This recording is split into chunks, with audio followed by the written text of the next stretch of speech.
Hey guys, Dave and Jamie here from BirdTricks, and we thought we would do a little YouTube Q&A. Now you guys asked a ton of questions, so there's probably going to be multiple videos if you don't hear your question answered. And I have Jinx and Zip here to help us out. And we're going to be answering these throughout our trip at probably different locations. So you'll get to see a little bit of the behind the scenes of what our trips look like as we answer some of your questions. Yeah, so for those of you that don't know, we free fly our birds, and that just means that we fly them outside for exercise. These two just finished flying, so I'm hoping they just want to chill out, although Zip seems a little uncomfortable on this side of me, so I will put her over here. There we go. Oh, she's not really in the shot, but hopefully she joins us. Okay, how do you get over the guilty feeling of being away from the flock for more than 24 hours? It's what keeps postponing any of our vacation attempts. Well, the way to get over that is to join the Freestyle Flyers Club, and then you just bring them with you on trips and fly them.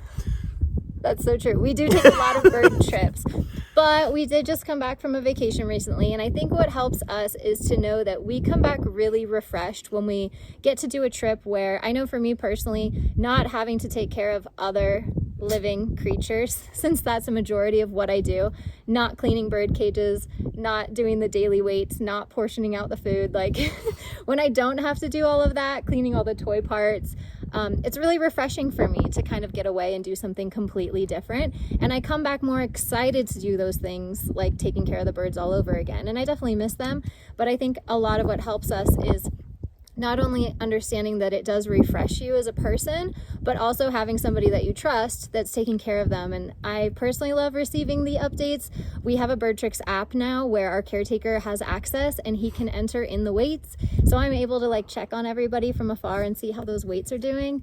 So I don't know, there's a lot of like comfort that comes from that, knowing that they're in good hands and that I'm getting the break mentally, physically, spiritually that I need. I think also distance makes a heart grow fonder, and I think that it's a two-way street. You know, you're going to miss your bird more and more the longer you're away, and you want it to, and I'm going to step out on a limb here and kind of anthropomorphize to humanize it a bit so that it's more relatable, but you want your bird to learn to miss you a little bit.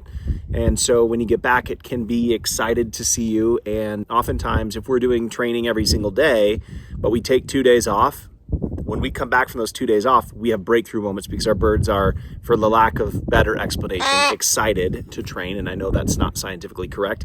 So those of you that want to leave that in the comments, you can, but I'm just trying to help the majority here.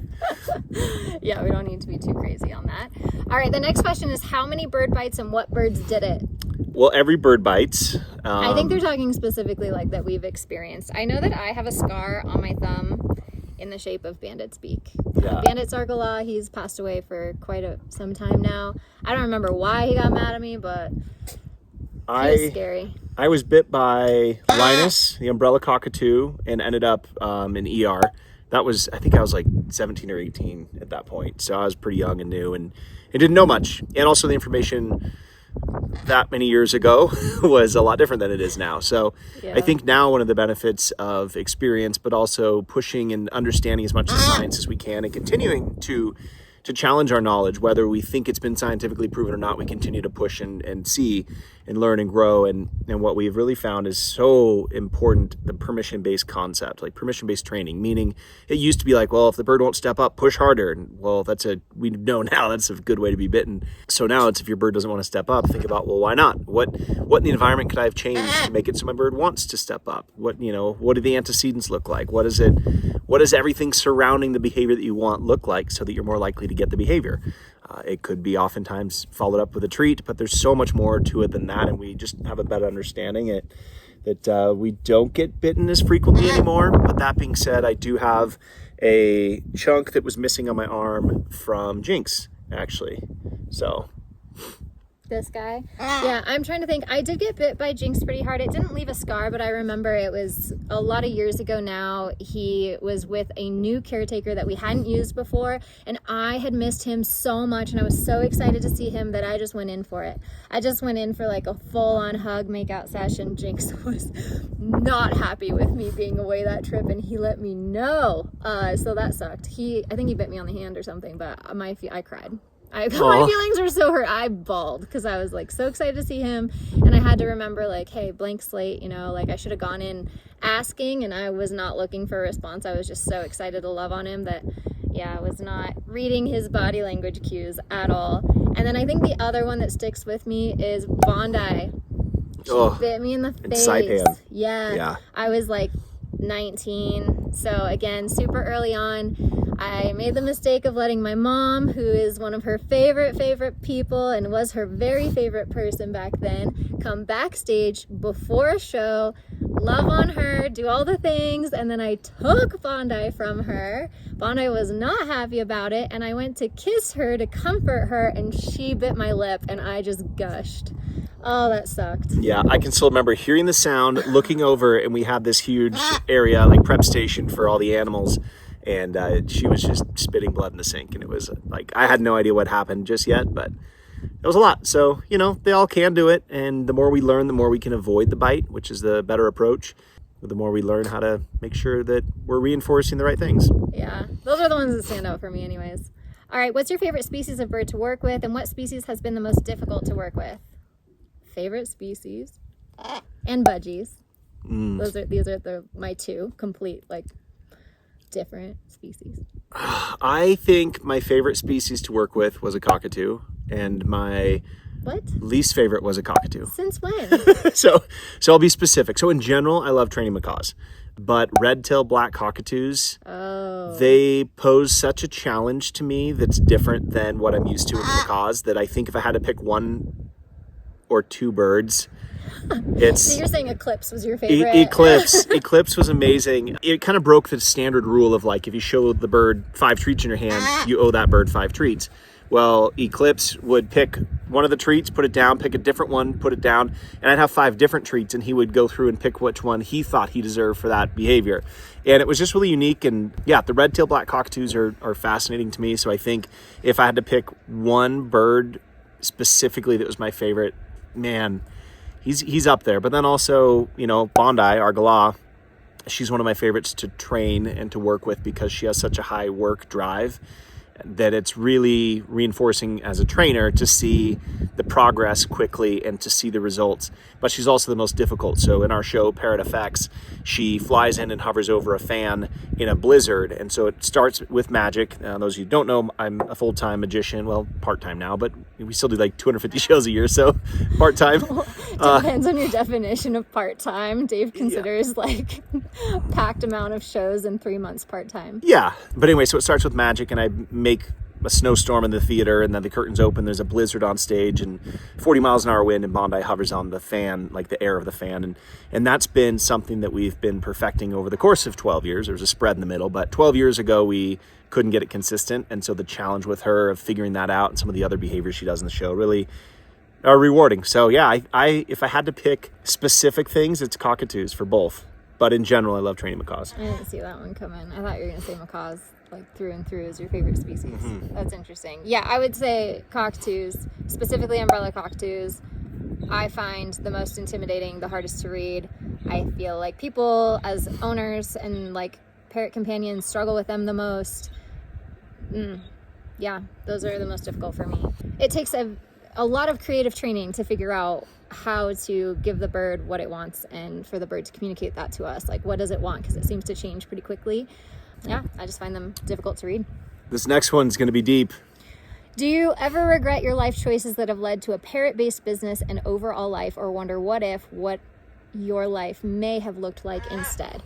So for those of you that don't know, we were just cruising, literally along in life, on cruise ships, performing all the time, living as a family of 3. We have a daughter, and I loved it. I was living my best life. I was seeing the entire world, performing with Dave. We were able to spend so much family time together. We were disconnected a lot, technically. From the rest of the world? From the rest of the world, because we didn't have signal. Wi-Fi was expensive, so we didn't bother with it. It was just a really cool life, just adventuring together all the time, spending so much time together, making just really quality friendships. I loved it. And then I fell from an illusion at sea and shattered my wrist. And it kind of pulled the rug out from under us. And that's when a friend of mine, Patty, asked me to work with Morgan, her macaw that she had adopted with a deformed leg. And when I started working with that bird, just kind of breathed new life into me. And it was a really amazing, like, special connection. I started posting it on YouTube. people got really behind Morgan and her story, and it just kind of like reignited A passion. Yeah. And made us go crazy with BirdTricks.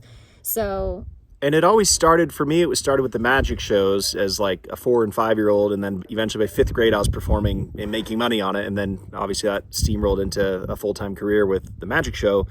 And I integrated parrots into that, and realizing at like 17, 18 years old, when I wanted to add a parrot to my act, there was a big difference between owning a pet parrot and having it want to willingly go into your show with 100% success rate. Like there was a huge gap there. And so the challenge of that was really intriguing to me, and so absolutely not, I wouldn't change it. I think the evolution of how we got here on the bigger picture, like we've grown a lot, but we have been able to help exponentially an incredible amount of people who can change their parrots' lives for the better, and all future parrots' lives. And I think that the impact that that's had, I think we were led down this path on purpose, because it's like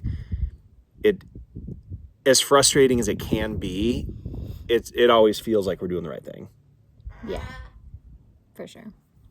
All right, the second part of this question, which is also deep, is do you agree with parrot breeding and keeping parrots as pets in general or as a whole? And then this person in particular wrote really, really heavy but detail-oriented and kind like thoughts on this. And she has a parrot herself, but it is like very heavy on her heart. And we have a trip planned to go to Peru and see parrots in the wild. And every time we see parrots in the wild, I feel like it gives us a completely different perspective. But the cool thing is that we haven't seen macaws like that in the wild. We have seen a lot of cockatoos and a lot of the native Australian species in the wild, never macaws. And I'm really excited to see how it impacts how we feel. Yeah, I will say there's a lot of different, obviously, personal opinions on the direction of this, and I think no matter how we answer it, there's going to continue to be an eternal debate on that. And so what I will say is that something that is our passion, whether you believe in breeding birds or not, is just the birds that are in existence, whether they're just coming into existence on purpose or they stumbled into your life as a rehome situation.